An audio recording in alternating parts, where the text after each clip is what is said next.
S'il n'y avait pas de terres rares, on reviendrait aux années 70. Vous ne vous rappelez peut-être pas que les premiers téléphones portables faisaient la taille d'une brique. Le monde serait immobile sans terres rares. Les terres rares sont des métaux au nom bien mystérieux.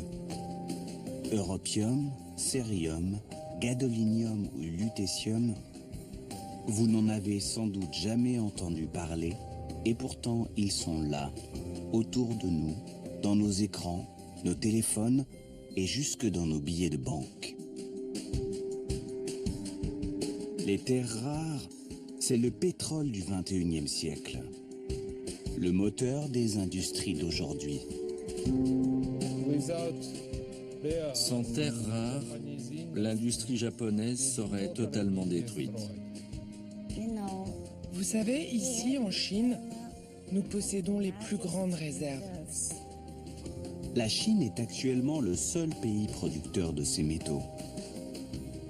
Le reste du monde s'est engagé dans une lutte sans merci contre ce monopole. La guerre des terres rares, c'est l'histoire d'un conflit économique aux conséquences dévastatrices pour les hommes et l'environnement. Une sale guerre.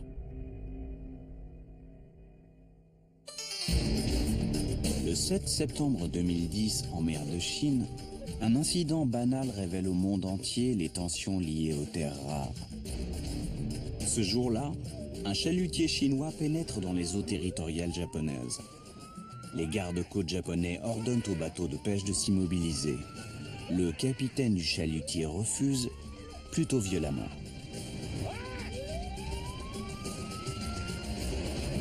L'équipage chinois est interpellé. Une véritable humiliation pour Pékin qui décide de frapper le Japon en son point le plus faible. Le 22 septembre 2010, les exportations de terres rares vers le Japon sont suspendues. Sans ces minerais, l'ensemble des industries high-tech japonaises, le quart de l'économie nationale est menacé. Le banal incident maritime se transforme en catastrophe pour le pays du soleil levant.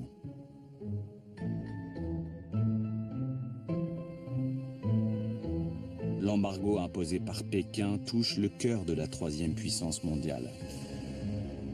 La guerre des terres rares est ouverte.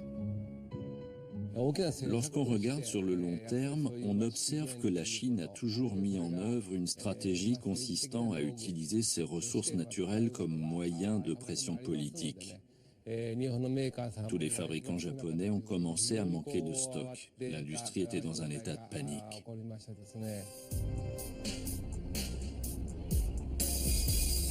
Pendant des années, la Chine a inondé le monde entier de terres rares à prix cassé.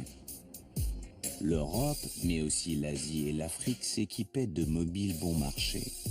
Et personne ne se souciait alors d'une pénurie possible. C'était la mondialisation heureuse en quelque sorte. En septembre 2010, l'embargo chinois est un électrochoc.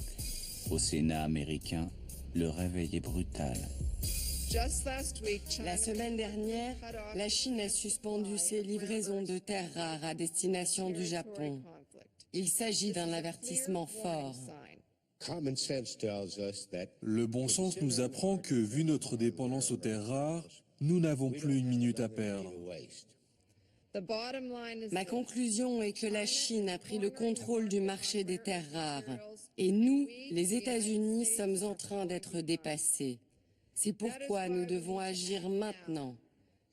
C'est pourquoi nous allons faire une étude de faisabilité. C'est une crise, nous devons réagir immédiatement, mais que font les bureaucrates? Ils écrivent des rapports. Donc, en ce moment, nous sommes inondés de rapports gouvernementaux. Les terres rares ici, les terres rares là. Mais si vous me demandez pourquoi n'y a-t-il pas de stratégie sur les terres rares depuis 25 ans, eh bien, les États-Unis n'ont pas de stratégie à long terme et les terres rares ne font pas exception. La prise de conscience est tardive. En réalité, la crise couvait depuis 25 ans déjà, alors que le leader mondial des terres rares n'était pas la Chine, mais les États-Unis.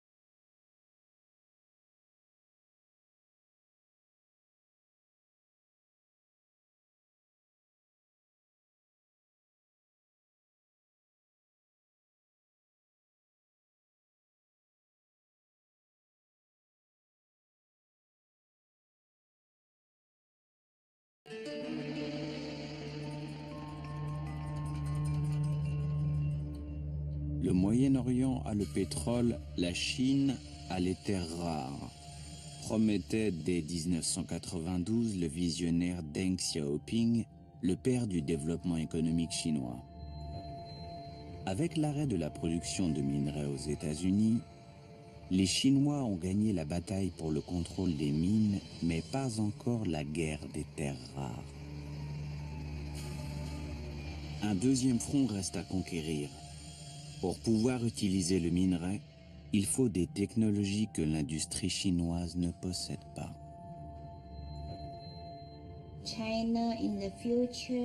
La Chine à l'avenir ne sera pas seulement un fournisseur de minerais de terres rares, mais aussi un pays consommateur très prometteur de terres rares à l'échelle mondiale.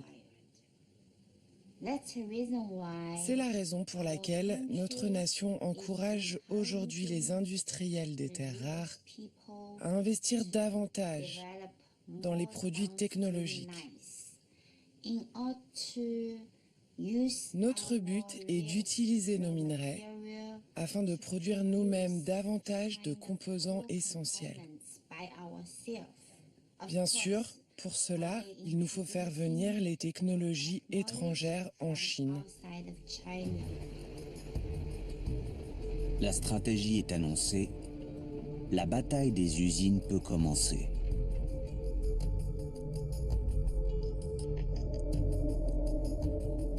Aux États-Unis, dans l'État de l'Indiana, les Chinois rachètent en 1995 Magnequench, un fleuron de l'industrie américaine. On y fabriquait des aimants à base de terres rares, des aimants surpuissants utilisés entre autres pour les missiles de l'armée.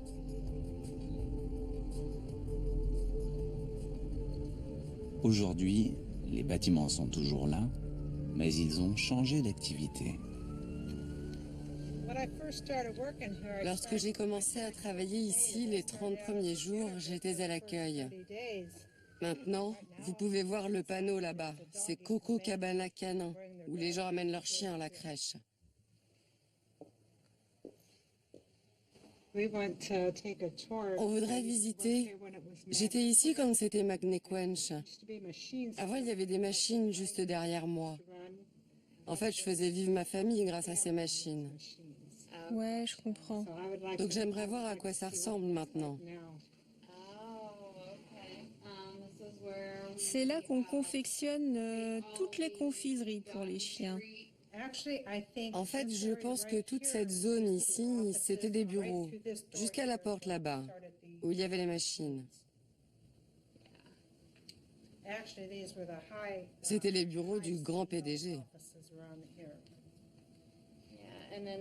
Et cet endroit-là a été transformé en un genre de boutique pour chiens, où vous pouvez trouver des choses pour les chiens, genre des chemises, des jouets, des manteaux. Ça, par exemple, c'est une robe. Je crois que c'est du 100% coton. C'est ce que vous aimez mettre à votre chien. Et je crois bien que c'est fabriqué en Chine. Voilà une autre salle. C'est là que les chiens viennent et font la fête quand c'est leur anniversaire. c'est à ça que ça sert. Ici, on avait des palettes d'aimants qui attendaient d'être expédiées. C'est là que notre matériel était installé.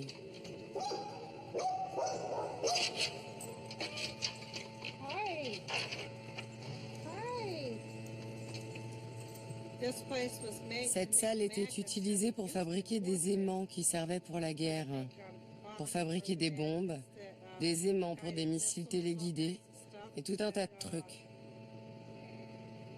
Et ils ont tout vendu. C'est parti, c'est pour les chiens.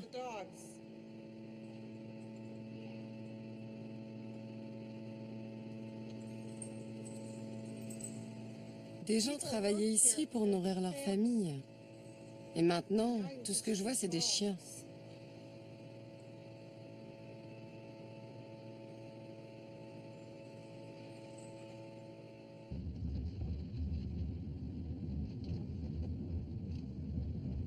Le shampoing et la tondeuse pour chiens en lieu et place des super aimants de haute technologie. Ici, la guerre des terres rares a fait des victimes.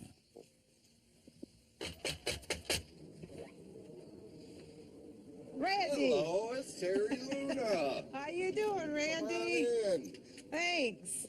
Mon Dieu, ça fait longtemps. Yeah, Oui, ça fait 9 years. ans. How you been? Tu m'as manqué. Comment ça va depuis? Jeez.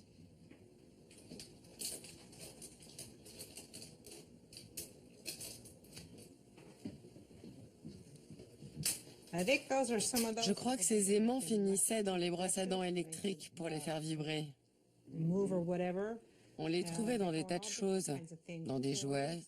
Et eux, là, ils allaient dans les bras des robots. Now, they Ils sont faits avec du néodyme et du bore. neodymium boron. Hubble telescope. Même le télescope Hubble utilisait nos aimants pour bouger. En fait, dès qu'il y a un moteur ou un démarreur, il y en a. Dans les disques durs. Oui, dans les disques durs, il y a des aimants de terres rares. Et tous les ordinateurs ont des disques durs. Les gens n'ont jamais entendu parler des aimants de terres rares. Quand je montre ces aimants, les gens sont sidérés par leur puissance. Maintenant, c'est la Chine qui les a, et nous, on ne peut plus lutter.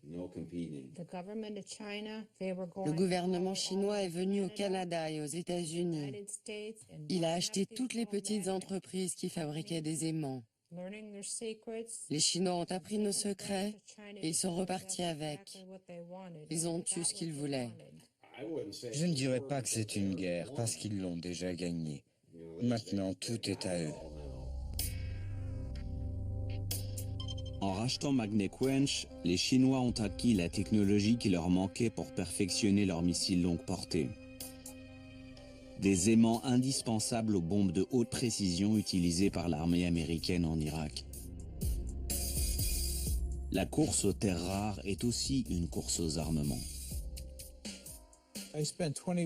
J'ai passé 21 ans au ministère de la Défense, à travailler sur des questions de transfert de technologie.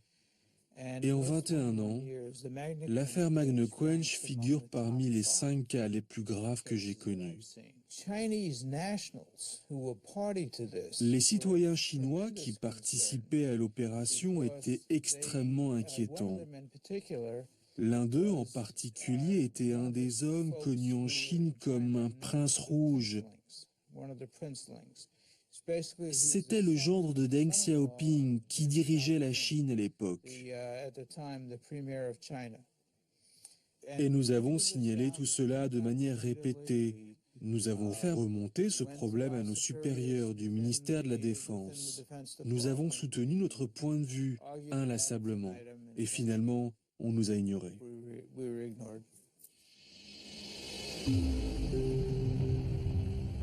Désormais, les États-Unis doivent acheter des composants essentiels de leur arsenal militaire à la Chine. Une situation gênante pour la première armée du monde. Les politiques vont s'emparer du sujet. Hillary Clinton en fait même un thème de campagne. Une entreprise chinoise a acheté Magnequench. les citoyens de l'Indiana et leurs élus ont supplié l'administration Bush de bloquer le déménagement des emplois vers la Chine. Mais ce ne sont pas seulement les emplois qui sont partis, mais aussi la propriété intellectuelle et le savoir-faire technologique. En 2003, l'administration Bush avait les moyens d'empêcher le transfert des unités de production. Mais ce qu'Hillary Clinton ne dit pas, c'est que son mari Bill Clinton était aux affaires au moment de la vente de Magnequench aux Chinois en 1995. Et lui non plus n'a rien fait.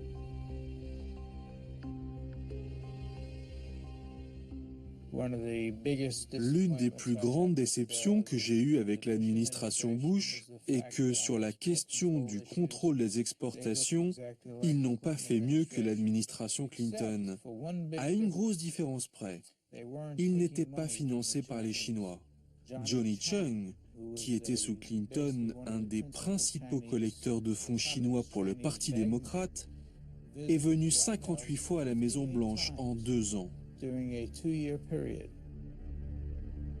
Johnny Chung a participé aux transferts illégaux de millions de dollars depuis les comptes du Parti communiste chinois sur ceux du Parti démocrate américain. Dans cette affaire, 22 personnes ont été condamnées par la justice. Ce scandale est entré dans l'histoire sous le nom de Chinagate.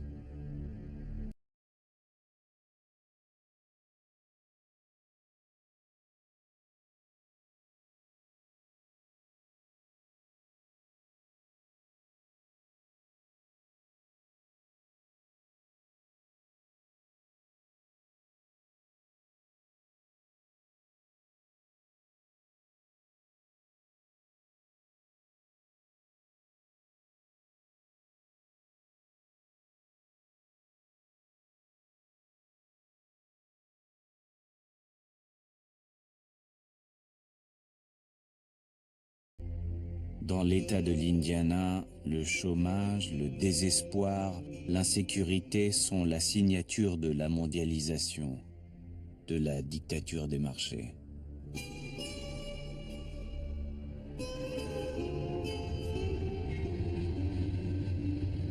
La fin de Magnequench, c'est aussi la disparition de l'industrie américaine.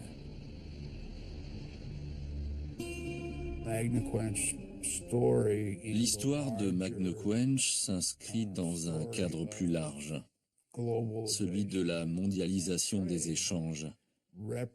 Elle représente ce qui est arrivé à des milliers de gens à travers les États industriels du Middle West, à mesure que la mondialisation a produit ses effets et provoqué des dégâts.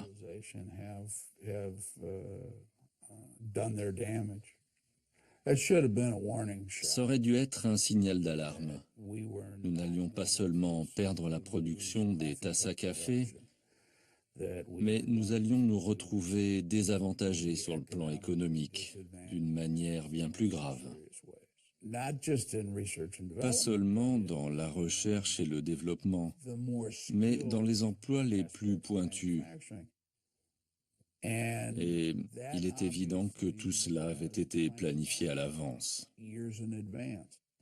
Ce n'est pas une stratégie qui fut conçue par un conseil de vieux sages. Ça s'est fait naturellement. Ces industries étaient à l'origine dominées par les États-Unis, où ces technologies avaient été développées. Et ce qui s'est passé, c'est que tout le monde voulait produire à moindre coût. En 20 ans, l'industrie américaine des super-aimants a perdu plus de 90% de ses employés. Electron Energy Corporation est l'un des derniers producteurs d'aimants américains à résister à la concurrence chinoise. Ici, c'est la salle des machines. C'est là qu'on va donner leur forme et leur taille définitive aux aimants. Il y en a des centaines de milliers qui sortent d'ici, de cette usine, chaque année.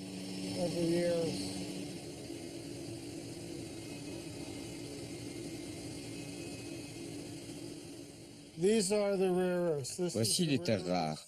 Ça, c'est du samarium. Ces métaux viennent tous de Chine. Les prix de ces terres rares ont été multipliés par plus de 8 en un an. Vu les incertitudes des approvisionnements, nous avons tout fait pour acheter le maximum de stock possible.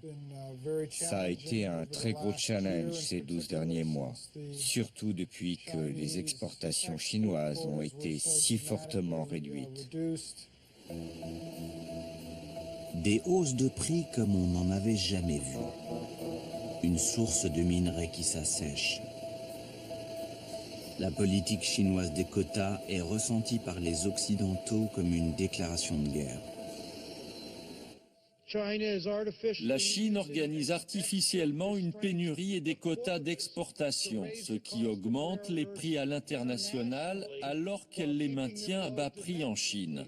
Les industriels dans les États de l'Ohio et du Delaware ne peuvent tout simplement pas rester compétitifs. Comment pouvons-nous être compétitifs lorsqu'ils trichent de manière aussi éhontée ? C'est sur le front de la sacro-sainte liberté de la concurrence que la bataille s'engage. À Washington, une plainte de 5800 pages a été rédigée. Destinataire, la WTO, l'Organisation mondiale du commerce.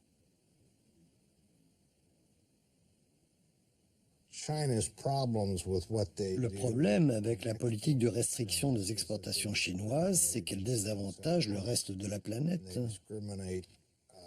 Les Chinois pratiquent des discriminations pour ce qui s'avère être des ambitions commerciales. Et dans le cas des terres rares, il apparaît que la Chine viole clairement ses obligations. Pour maintenir sa croissance, l'économie chinoise a besoin de marchés opulents, de technologies de plus en plus performantes. Bref, elle a besoin des Occidentaux. Un exemple, nos téléphones portables. Les 3/4 des mobiles fabriqués en Chine sont vendus à l'étranger. En septembre 2011, la Chine change de tactique. Un an après le coup de force de l'embargo, elle tente de calmer le jeu et organise une conférence internationale sur les terres rares. Les grands groupes industriels des 5 continents ont dépêché leurs émissaires. Baotou est la ville des hautes technologies et des terres rares. Chaque année, nous pouvons fournir 30 000 tonnes d'aimants, 10 000 tonnes de lantanite qui servent à stocker de l'hydrogène, 10 000 tonnes de matériaux de polissage, 300 tonnes de matériaux luminescents, 1000 tonnes de minerais catalyseurs.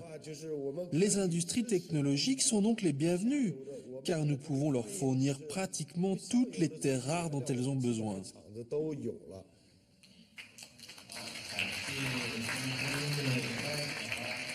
Je rêve de voir les habitants de Baotou vivre dans la joie et la prospérité. Je pense que dans 10 ans, le niveau de vie sera similaire à celui de la France. Selon un proverbe chinois, 10 000 paroles ne valent pas un coup d'œil. Nous voulons que les étrangers puissent voir Baotou de leurs propres yeux.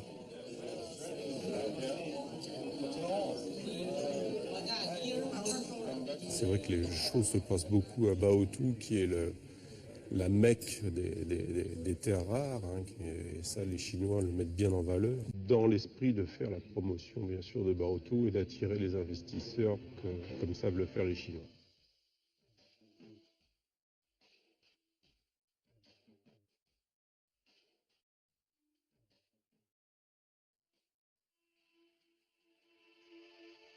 Bienvenue à Baotou.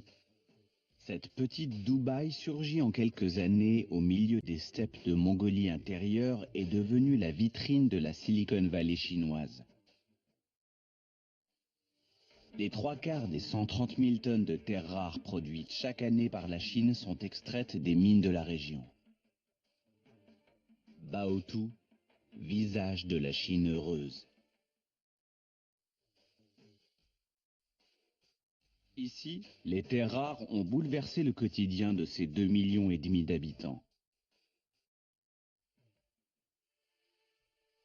C'est une ville que j'ai quittée il y a 10 ans qui était noire, grise et sans lumière. C'était une société vivrière et maintenant on est passé à une société de consommation.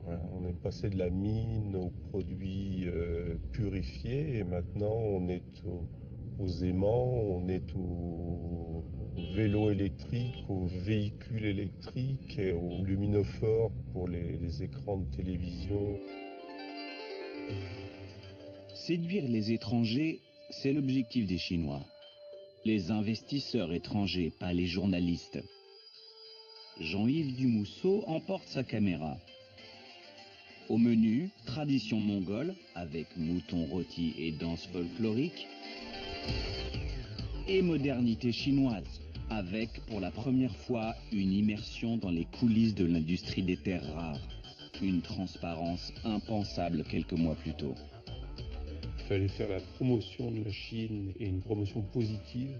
On les voyait comme les méchants qui bloquaient l'accès aux minerais, donc qui allaient empêcher tous les missiles, qu'ils soient Exocet ou Patriot, de voler.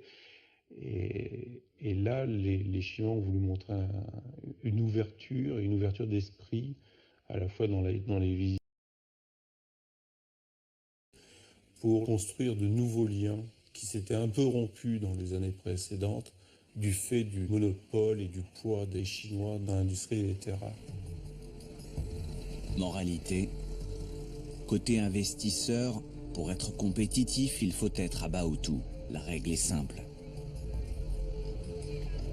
Côté chinois, les capitaux étrangers ont déjà créé des centaines de milliers d'emplois.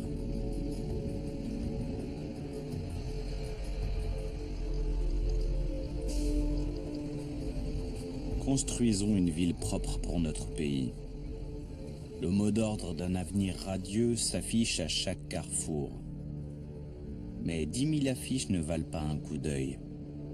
Prospère, verdoyante, Baotou l'est devenue grâce aux mines de terres rares situées à une centaine de kilomètres du centre-ville.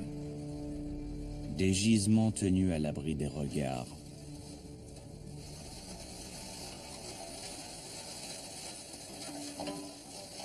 Dans les campagnes industrielles, ces ouvriers payés 9 € par jour incarnent une autre Chine.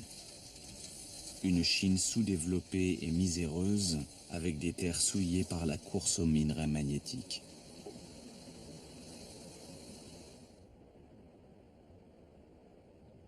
Depuis des décennies, les habitants du village de Dalai sont sur la ligne de front. Ils respirent, boivent, mangent les rejets toxiques du géant minier Baogang.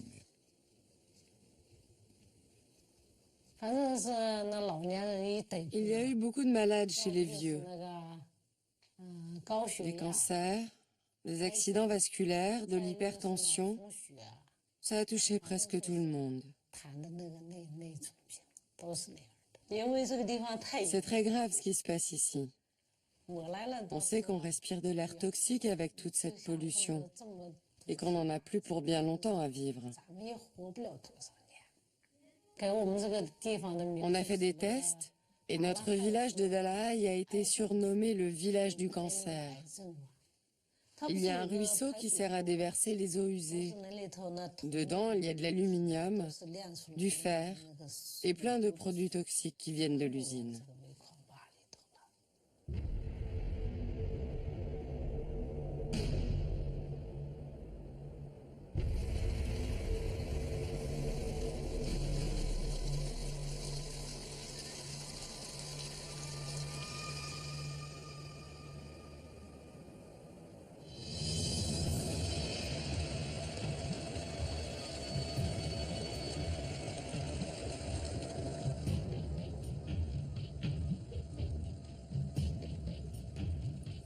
Ça, c'est c'est le côté environnemental de la Chine.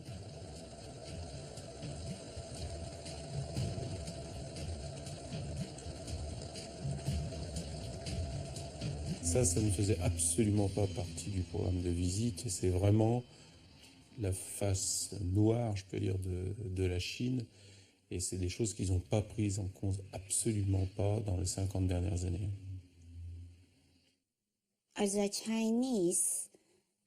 Moi qui suis chinoise, je dois vous le dire.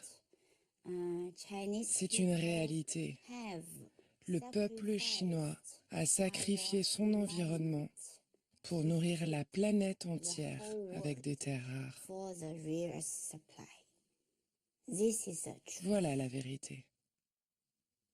Ce que je veux dire, c'est que le prix à payer pour développer notre industrie a été trop élevé. Cela s'est fait au prix de la destruction de notre environnement. On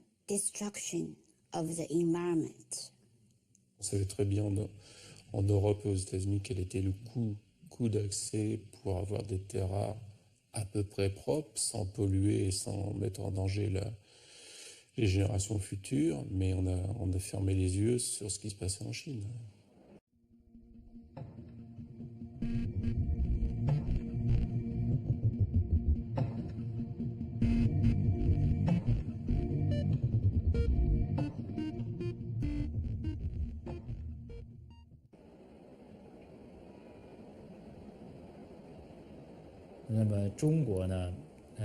La Chine est devenue l'usine du monde.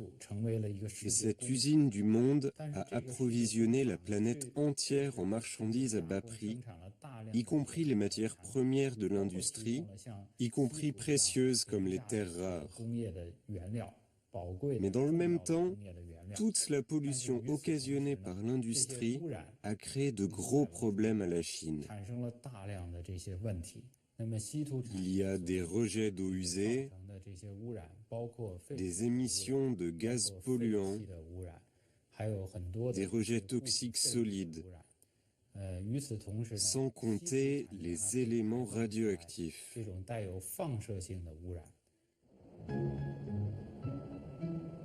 La Chine a perdu la bataille de la pollution. Elle ne peut plus ignorer la facture écologique des terres rares. L'environnement s'impose désormais dans l'économie de marché et le traitement de la pollution fait exploser les coûts de production. Le monopole des terres rares se révèle cadeau empoisonné.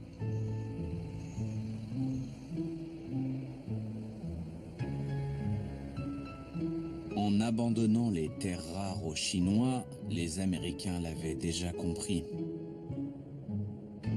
Car si la mine californienne de Mountain Pass a fermé en 2002, c'est aussi parce que les États-Unis n'étaient plus prêts à supporter le coût de la pollution causée par les terres rares. Une pollution durable qui marque le désert de Morave d'une souillure indélébile.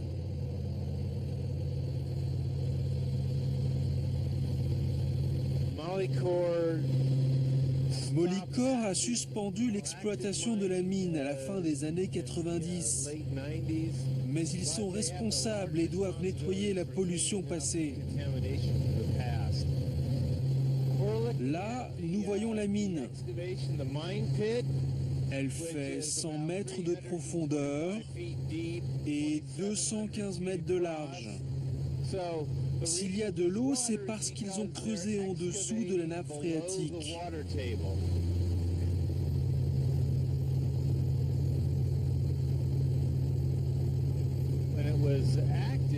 Quand la mine était ouverte, toute l'eau rejetée était dirigée vers ce site, qui est un bassin de décantation. Aujourd'hui encore, les nappes phréatiques continuent d'absorber les écoulements d'eau contaminée qui viennent de ce bassin.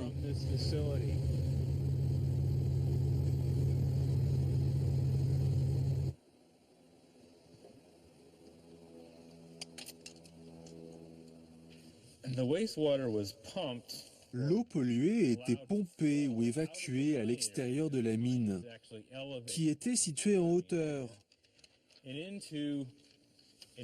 vers le grand bassin de décantation au milieu du désert. Et ce que cette carte montre, tous ces chiffres le long du tuyau, ce sont des endroits où ce tuyau s'est percé et où il y a eu des fuites. C'est de l'eau qui a été utilisée dans le traitement du minerai. Elle contient souvent des niveaux élevés de produits toxiques. Le plus souvent, on peut y trouver des métaux comme du plomb, mais aussi des métaux radioactifs comme du radium, du thorium et de l'uranium.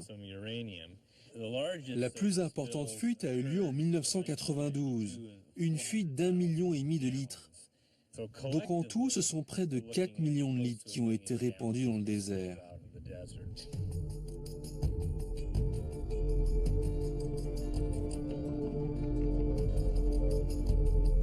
À 8 fuseaux horaires de la Californie, la Malaisie doit, elle aussi, affronter un passé hanté par les minerais high-tech. Pendant 15 ans, des terres rares ont été extraites et raffinées à Bukit Merah, au nord du pays.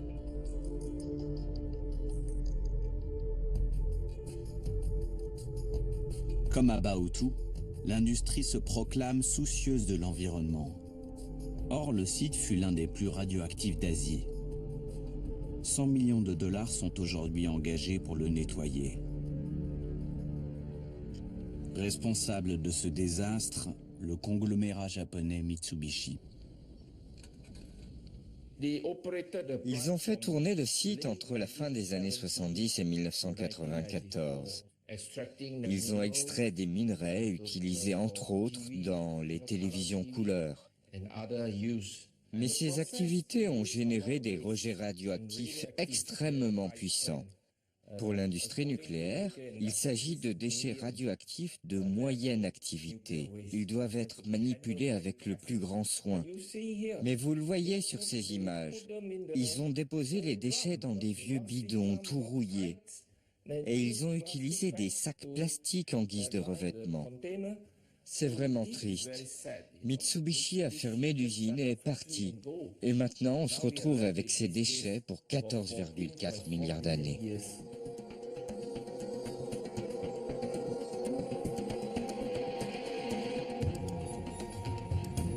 Pendant 15 ans, les villageois ont vécu aux abords d'un site de stockage radioactif à ciel ouvert, inhalant jour et nuit les poussières toxiques dispersées par les vents.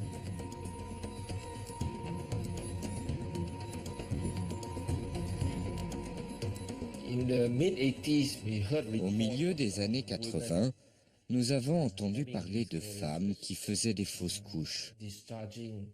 Leur fœtus ressemblait à des méduses. Et selon des études scientifiques que nous avons pu consulter, c'était le signe de fausse couche provoqué par les radiations. Un médecin a également signalé 8 cas de leucémie sur une population de 11 000 personnes à Bukit Merah. Ça date du 13 avril 1977. Les villageois étaient très en colère, donc nous avons organisé une grande manifestation de 20 000 personnes. Les forces de l'ordre nous encadraient, réprimant la manifestation. Il y a eu beaucoup d'arrestations et j'ai eu l'honneur d'être détenu. La police a organisé une descente et j'ai été le premier à être détenu. Là, c'est moi. J'étais jeune à l'époque. J'ai passé 2 ans en détention. Mais comment dire? Aujourd'hui encore, je suis surveillé. Je suis espionné en permanence. Mais vous devez vivre avec ça si vous militez pour l'environnement dans ce pays.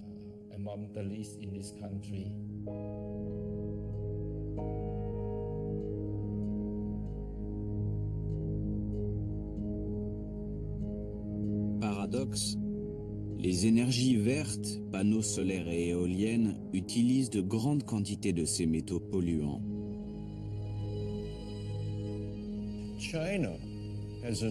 La Chine a annoncé que d'ici 2020, elle allait construire pour 300 gigawatts 300 000 millions de watts d'électricité produite par des éoliennes. Ils disent qu'ils vont utiliser des aimants de néodyme fer-bore. Si c'est vraiment le cas, ils disent qu'ils vont avoir besoin de 59 000 tonnes de néodyme dans les 9 prochaines années. Cela représenterait 3 fois ce que la Chine produit actuellement chaque année, rien que pour ses éoliennes. Nous pouvons prévoir que dans les 5 prochaines années, la Chine ne pourra plus répondre à ses propres besoins de terres rares lourdes. C'est pourquoi nous devons maintenant essayer d'aller voir à l'extérieur de la Chine pour chercher des partenaires étrangers qui, avec nous, pourraient explorer les nombreuses régions qui possèdent des ressources abondantes de terres rares.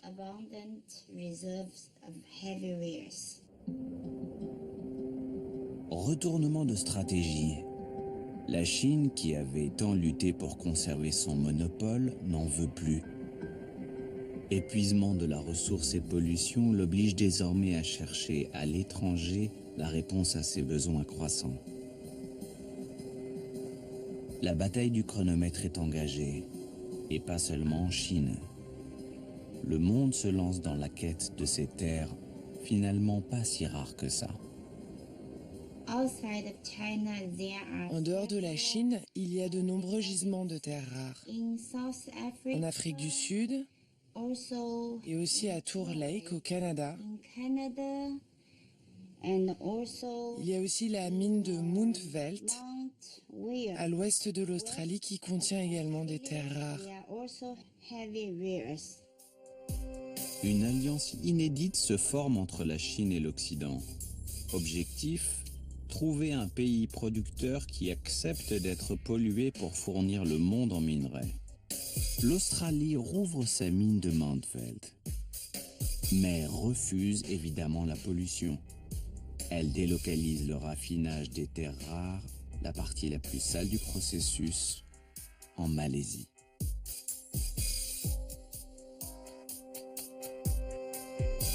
À Kuala Lumpur, le gouvernement malais a donné son accord. Les contrats sont signés. Le groupe australien Lynas a promis d'investir des milliards de dollars dans le pays. La police veille, la colère gronde.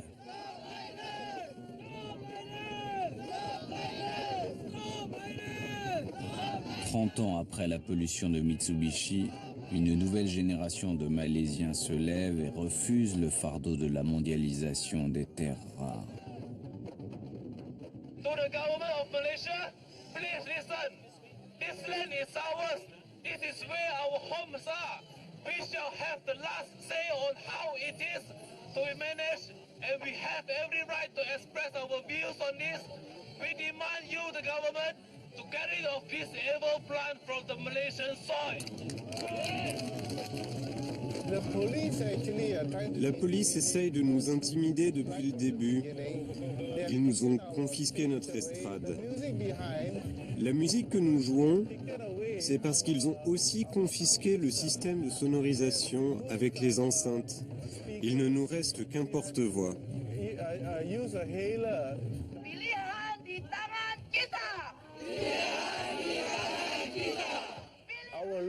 Nos lois ne nous protègent pas. Il n'y a pas de véritable législation environnementale en Malaisie. En filmant cette manifestation, vous ferez savoir au monde entier qu'il y a des injustices en Malaisie.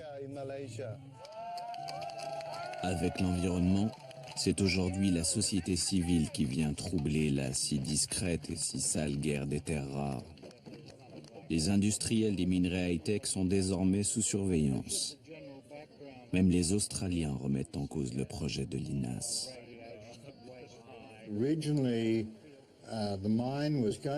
À l'origine, l'usine de raffinage devait être installée à côté de la mine et tous les déchets devaient être enterrés sur place.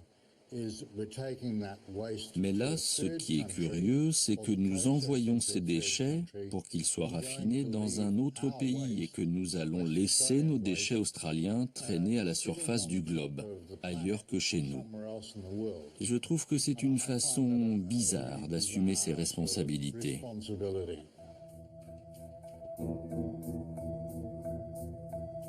À 250 km de Kuala Lumpur, dans la ville de Kuantan, l'INAS fait surgir de la jungle la plus grande raffinerie de terres rares du monde.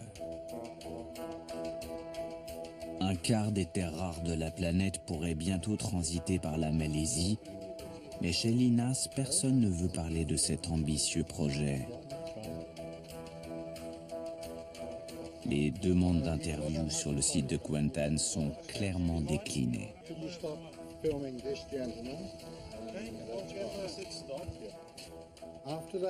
Lorsque cette usine fermera, que feront-ils de tous ces déchets? Vont-ils les stocker dans des tonneaux en acier? Les barils seront-ils toujours étanches? Qui en sera responsable?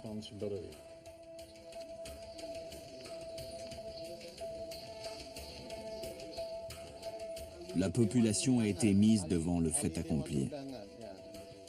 Les pêcheurs de la rivière Balouk n'ont guère eu leur mot à dire, mais en cas de fuite radioactive, ils seraient évidemment les premiers concernés.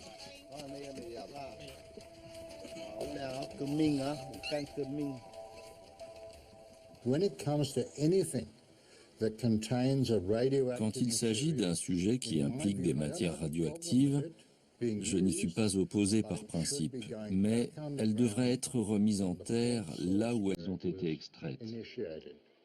Et peu importe que cela se produise en Argentine, en Afrique ou en Australie, on ne devrait pas promener nos déchets radioactifs aux quatre coins de la planète. Aux États-Unis, la réouverture de la mine de Mountain Pass est engagée.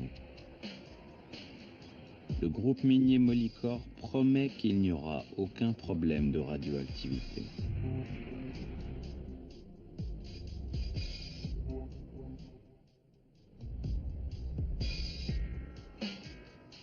Un travail colossal de rénovation doit être réalisé.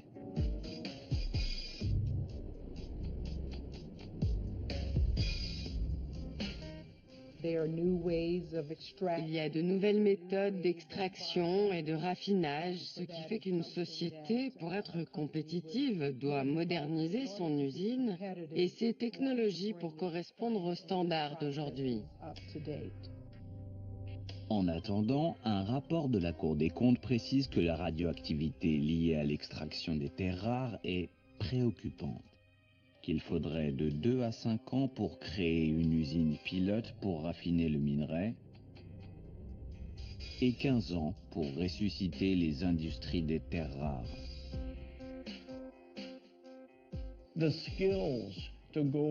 Les compétences pour aller du minerai à l'aimant nécessitent les compétences de 6 ou 7 industries. Et si je vous disais que j'ai une mine de fer et que je vais construire des voitures, vous allez me rire au nez. Mais si je vous dis j'ai une mine de terres rares et je vais faire des aimants, vous me dites ah bon, ok. On n'a jamais vu la même entreprise exploiter un gisement et faire des aimants.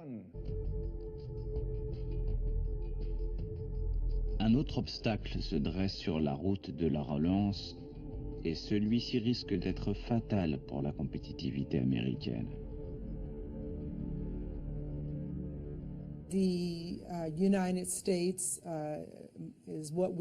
Nous avons appris que les États-Unis ne détiennent ni les brevets, ni les droits de propriété industrielle des modes de transformation et de raffinage des minerais de terres rares. Certaines entreprises japonaises et chinoises possèdent ces droits de propriété industrielle. Donc, pour qu'une entreprise américaine puisse participer à la chaîne de production, il faut qu'elle puisse acheter ces brevets ou bien attendre qu'ils tombent dans le domaine public.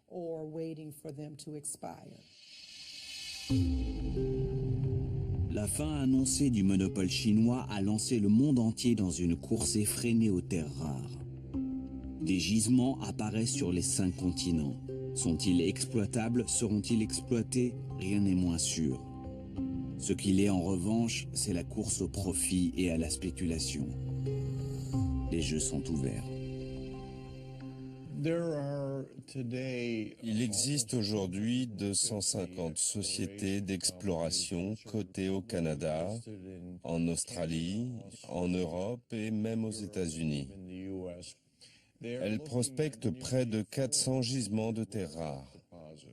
Le marché des terres rares aujourd'hui, c'est un marché où les gens achètent des actions et parient les uns contre les autres. Vous pariez que le prochain acheteur paiera plus que vous. Cela n'a rien à voir avec l'entreprise elle-même. C'est Las Vegas, c'est Wall Street. Et ça s'est toujours passé comme ça, alors que personne n'a encore extrait un seul gramme de terres rares. Les projets les plus insensés voient le jour. Le Los Angeles Times rapporte que Moon Express, une société californienne, prétend pouvoir extraire des terres rares d'une carrière cosmique située sur la Lune. À Moscou, le vice-président de l'agence spatiale Roscosmos réplique avec la même annonce. Plus sérieusement, une découverte récente met l'industrie des terres rares en émoi.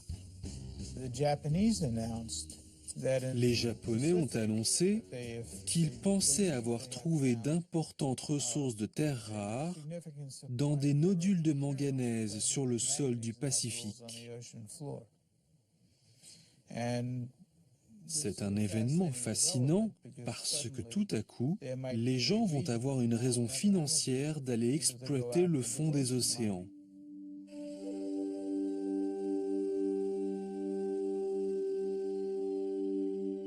Pour le Japon, qui ne possède aucune mine de terres rares, l'exploration marine serait la solution pour contrer le monopole chinois.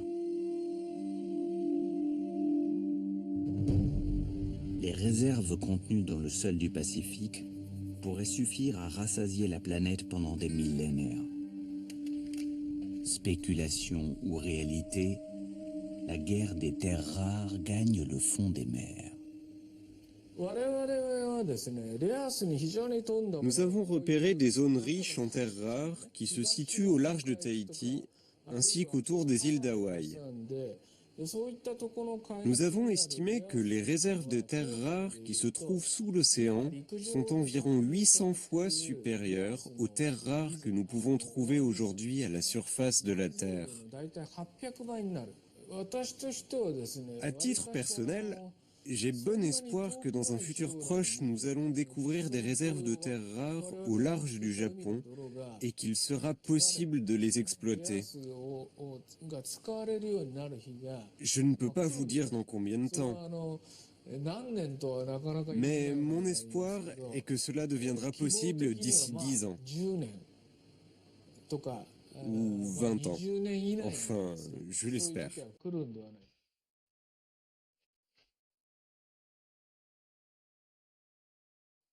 Une à 2 décennies. Une éternité face à l'urgence des besoins en minerais de l'industrie high-tech japonaise.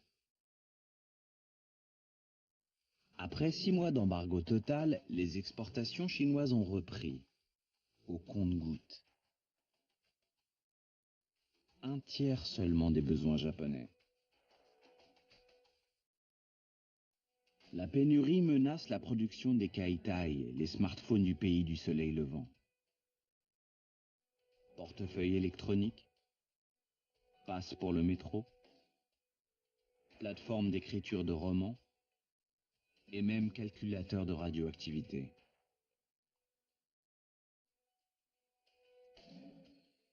Il faut sauver le Kaitai. Un mot d'ordre et une arme, le recyclage.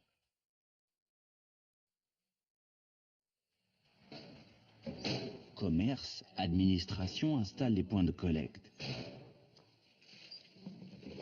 La mobilisation est générale Et pour motiver les troupes, les autorités japonaises ont recruté la chanteuse virtuelle Hatsune Miku.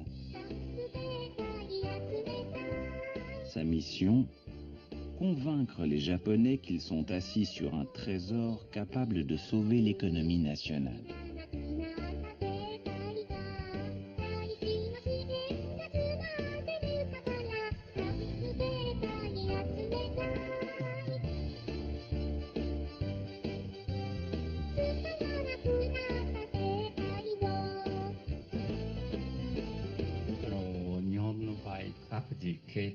En moyenne, au Japon, les gens changent de téléphone portable tous les 2 ans. Mais la plupart ne savent pas où les jeter.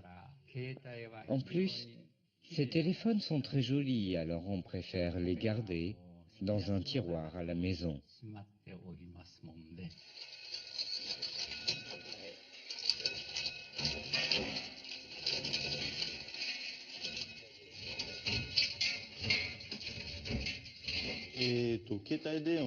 On dit qu'il y a environ 200 millions de téléphones portables qui ne servent plus. Et pourtant, ils ne sont pas recyclés.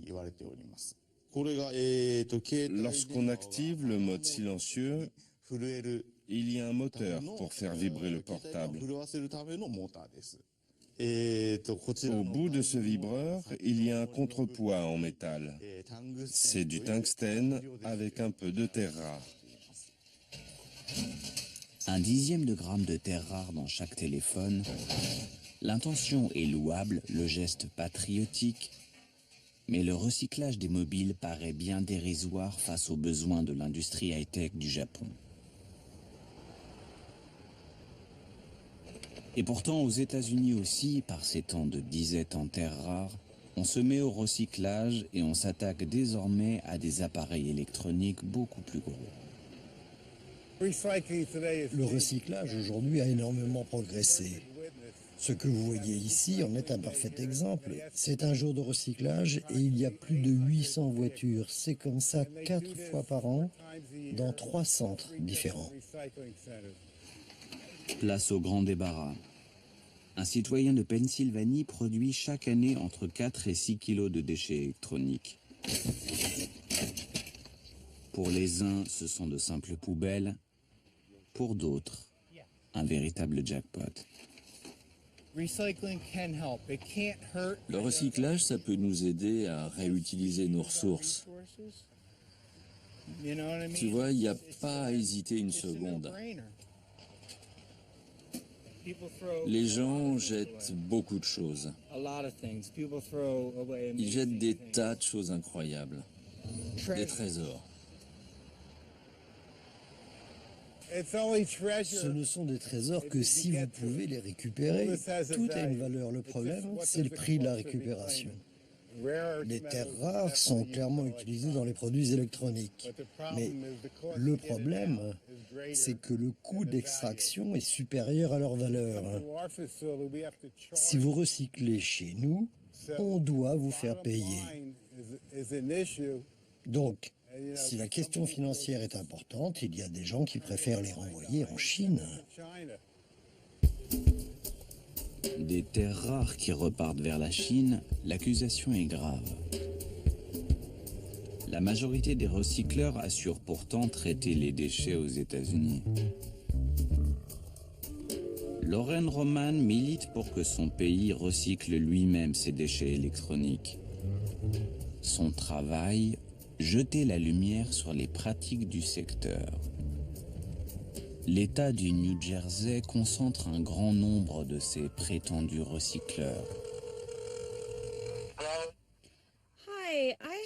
Bonjour, j'ai une télévision de 17 pouces que je voudrais recycler. Est-ce que vous recyclez ça? Oui, bien sûr. Vous pouvez nous l'amener. Ok. Et combien est-ce que ça coûte? Ça vous coûte rien, c'est gratuit. On va la recycler et on va récupérer les composants. Ok? Ok, je voulais en savoir plus. Merci pour l'information.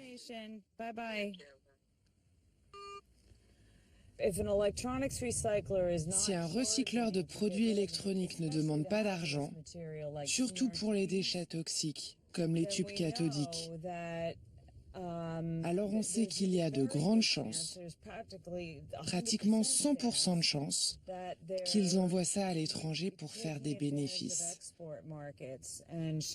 qu'ils exportent toutes ces matières toxiques. Les tubes cathodiques, qui contiennent de la poudre de phosphore et aussi des terres rares, tout part à l'étranger. Pour enquêter, Lorraine photographie le numéro de suivi inscrit sur les conteneurs. De cette manière, elle peut retracer leur cheminement à travers le monde. Je peux voir les numéros sur les conteneurs. J'espère que je vais réussir à les prendre en photo.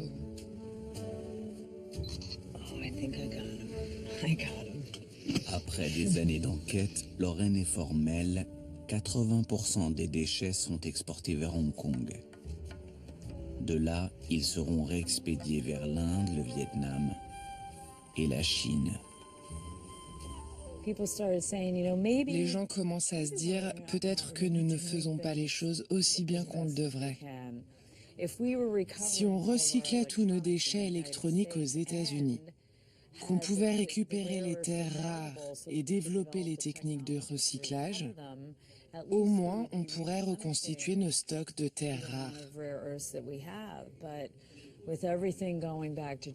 Mais si tout part en Chine, alors que la Chine détient déjà tous les minerais, nous sommes perdants sur toute la ligne.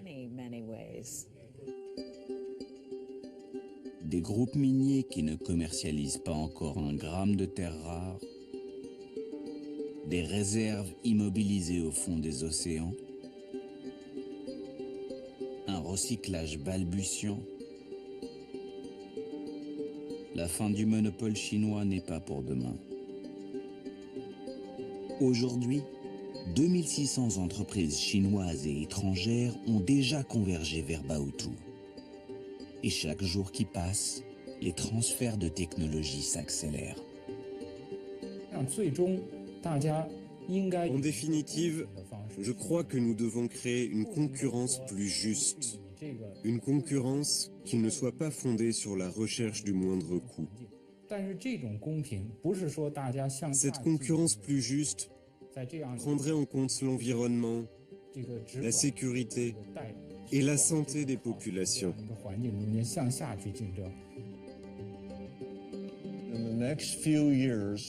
Dans les prochaines années, les gouvernements occidentaux vont être bombardés de questions sur les ressources.